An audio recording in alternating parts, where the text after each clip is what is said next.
Good evening, ladies and gentlemen. This is Harry Muppet. Welcome back to another awesome Starcraft 2 Daily Masters cast. So it's going to be a PvZ here today.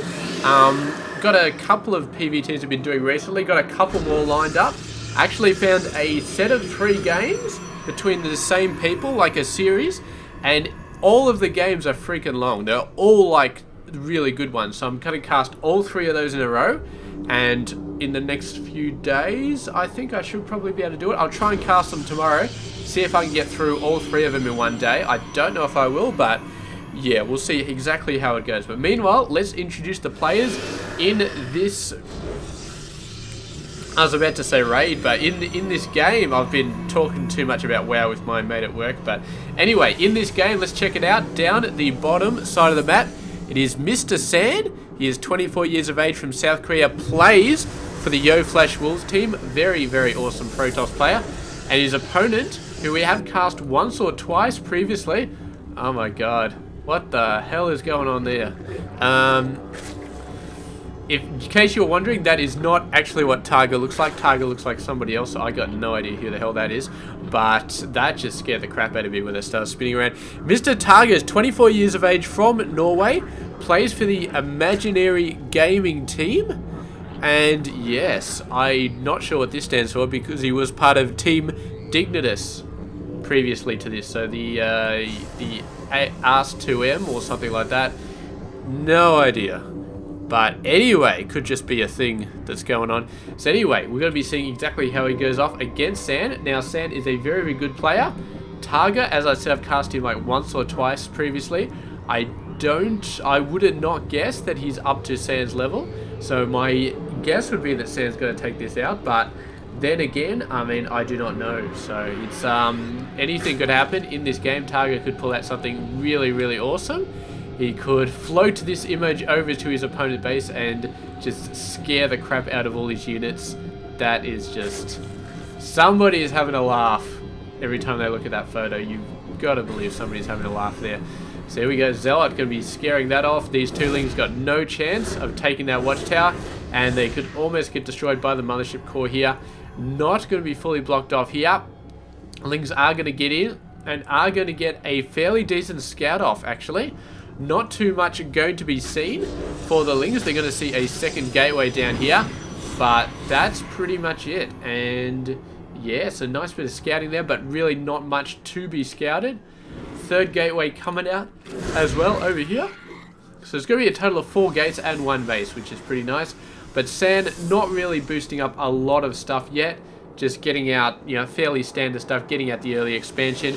Getting his economy into the way it needs to be.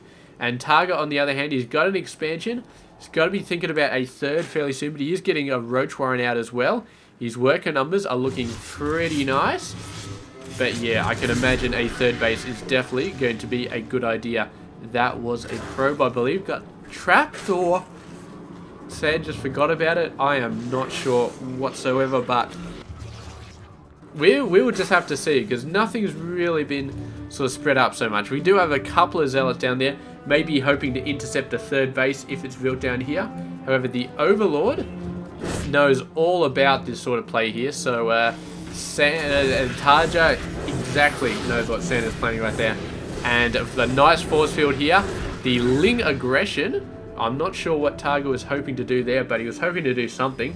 And here we go, a couple more Zealots being warped out.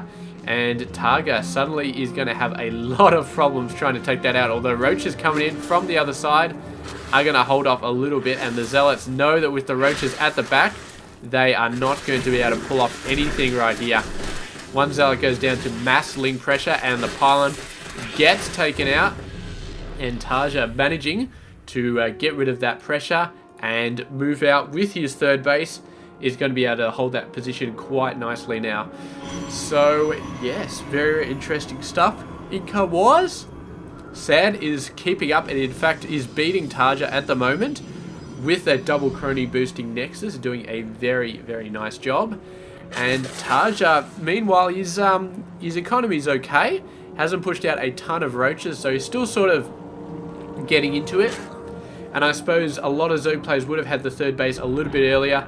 And would have been pushing out with workers a little bit earlier, which we're starting to see, but it doesn't look as impressive for TargA to get a lot of workers if San is getting the same amount of workers. But at the same time, San with those 43 workers, he's doing okay at the moment, but around the 10-minute mark, he's going to need to think about expanding, or he's going to have to stop building workers because he's just got to run out of mining room. I mean, the absolute most you can mine with on 2 bases is 60 workers, and he's going to get there very, very, very soon.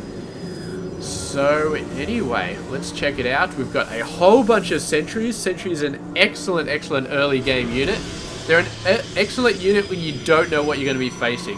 Doesn't matter if you're facing roaches, mutas, lings. Sentries are always, always awesome.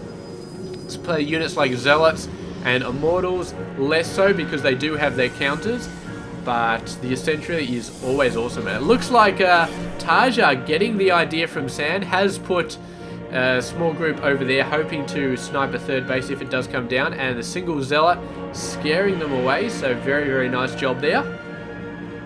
And looks like San is actually moving out 2 immortals and a whole bunch of sentries and zealots. He's going to be facing a bunch of queens over there. There are going to be a few spine crawlers, so TargA, very, very nice defensive thinking over here. Whether it's going to help, I do not know, because the immortal is going to start chewing through all of these. So it's going to be down to TargA to really do a lot of damage to the immortals early on. Bunch of roaches coming in here, and the roaches are going to be able to bust through. So San, a little bit of trouble. He's going to have... Oh, that's an observer. I thought that was an immortal, but probably not. So there we go. He's in a bit of a quandary. Should he pull back and see those roaches off? He can probably see them off with other units, but it's going to be dicey. I don't think he has anything else, really. He's actually holding the high ground there, and there we go. The main attack going in here. And if TargA holds this off, then San is in a horrible, horrible position, because he's already taken a lot of losses at his main base. He needs to do something solid here. The roach is trying to flank around to hit the immortals, but force field's stopping that dead in its tracks. And yes, San doing a great job, kept his immortals alive, and now he's going to be holding off here. Meanwhile, the action continuing to happen. Beautiful force fields here. San doesn't have a lot of DPS, but he's got enough, and the force fielding right there did a great job. TargA probably thinking he should have taken that out while he had the chance. He didn't kill all that many workers from San, but he killed a fair amount. And what did we save up here? Immortal and a couple of stalkers. I did not even know that San had stalkers, but apparently he has. And he's going to be taking out a whole bunch of stuff over there in the main base. This is the main base up there. I thought it was like a crazy 3rd or something like that, but it is the main base. It just doesn't look like much because there's not that many buildings around there. And finally, these forces are going to get taken out and pulled on back. So neither player really doing a ton of damage. TargA got in much deeper and had a lot more time, but he never really went for anything crazy. He took out pylons, and I think he tried to take out some workers as well. Well, there are a decent amount of workers which did die on their base, so great job there by TargA. But he didn't snipe the Nexus, and I think with the amount of roaches he had, and the approach that San had, which was to hold off this ramp, that TargA probably should have gone for that Nexus and probably should have taken it down, because 1 base Protoss is very, very weak, especially when you're heading into the 15-minute mark of the map. But TargA may have done the damage he needs to anyway. He didn't really lose that many workers, and he killed a fair amount. And now TargA's pushing ahead with his workers. He's got a 20 worker lead, and San is going to have a lot of problems dealing with this. It's now way past the time when he should have got the 3rd base, but I don't think he's really in a good position to get the 3rd base. Actually, he's kind of turtling a little bit here, building that pylon to sort of save himself from any further ling rushes. He's now ready to move out again with another small force. And TargA, on the other hand, doing quite well. As we said, got a lot of income. And the roach numbers are really getting up there. 28 roaches at the moment is a very, very decent number. The drop sort of getting knocked back. We've got a pylon over here as well. But TargA moving out with the 4th base. Once again, exceptional timing. Moving his forces in when San is almost committed to actually moving out. So San... This, I don't know, previously when he moved out, even when he was getting attacked at his base, I was kind of like, yeah, okay, go for it. See what you can do. You'll probably still be able to hold off your main base. And it worked out, mainly because TargA didn't take out as many buildings as he should have. But, yeah, this time, it kind of worked out as well, because TargA sort of backed off. But still, this time, if TargA pushed in with those roaches, then I would say it might be a bad decision from Mr. Sand not to fall back and defend his base. Because he really needs to be, I mean, on the offensive is great, but getting a third base right now has got to be a priority for Sand. It has got to be a priority. Unless he's going to take out this third base right here, maybe. But with the amount of reinforcements coming in here, he's having a hard enough time holding off these roaches. The force field's doing a great job. And I think he could potentially take out this third base. And I don't think it would be a bad idea. But taking out the roaches is a good idea as well. And there they go in trying to snipe it. Do take the Immortal out. The second Immortal is about to go down. Just manages to survive right there.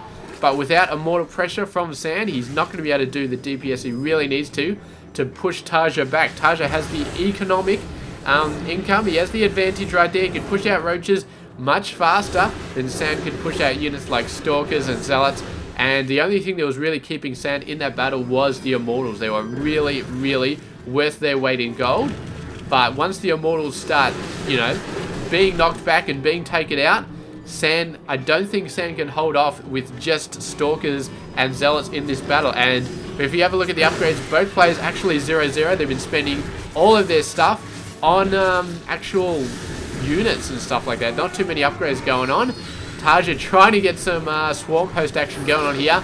Sand with a bit more Stalkers coming in here, hoping that these Stalkers will be able to help him out against the Roaches. Of course, Stalkers are a great anti-Roach unit, but when they get in large numbers like this, it becomes a little bit harder to say that this unit can counter that unit. The Immortal is still the only unit which is really a serious counter here, and the last one was just taken out there, and now the numbers are going to start to favor TargA. He goes in, he destroys everything, and the income advantage right there, doing such a good job.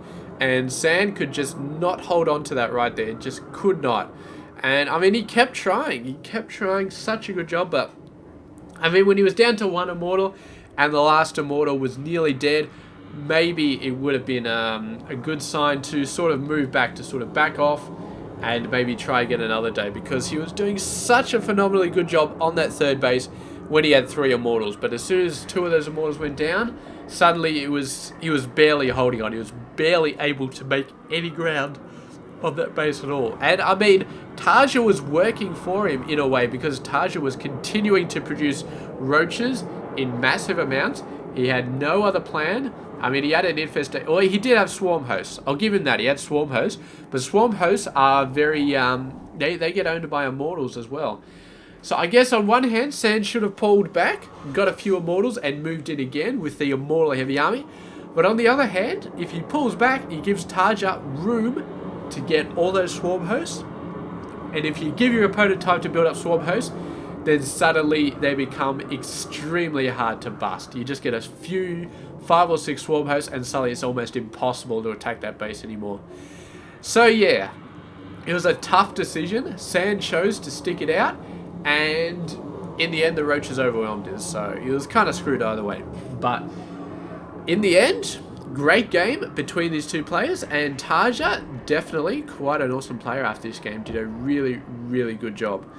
So there we go. Thank you very much for watching this game. I hope you enjoyed it, and I will catch you guys tomorrow with another one, so stay tuned for that.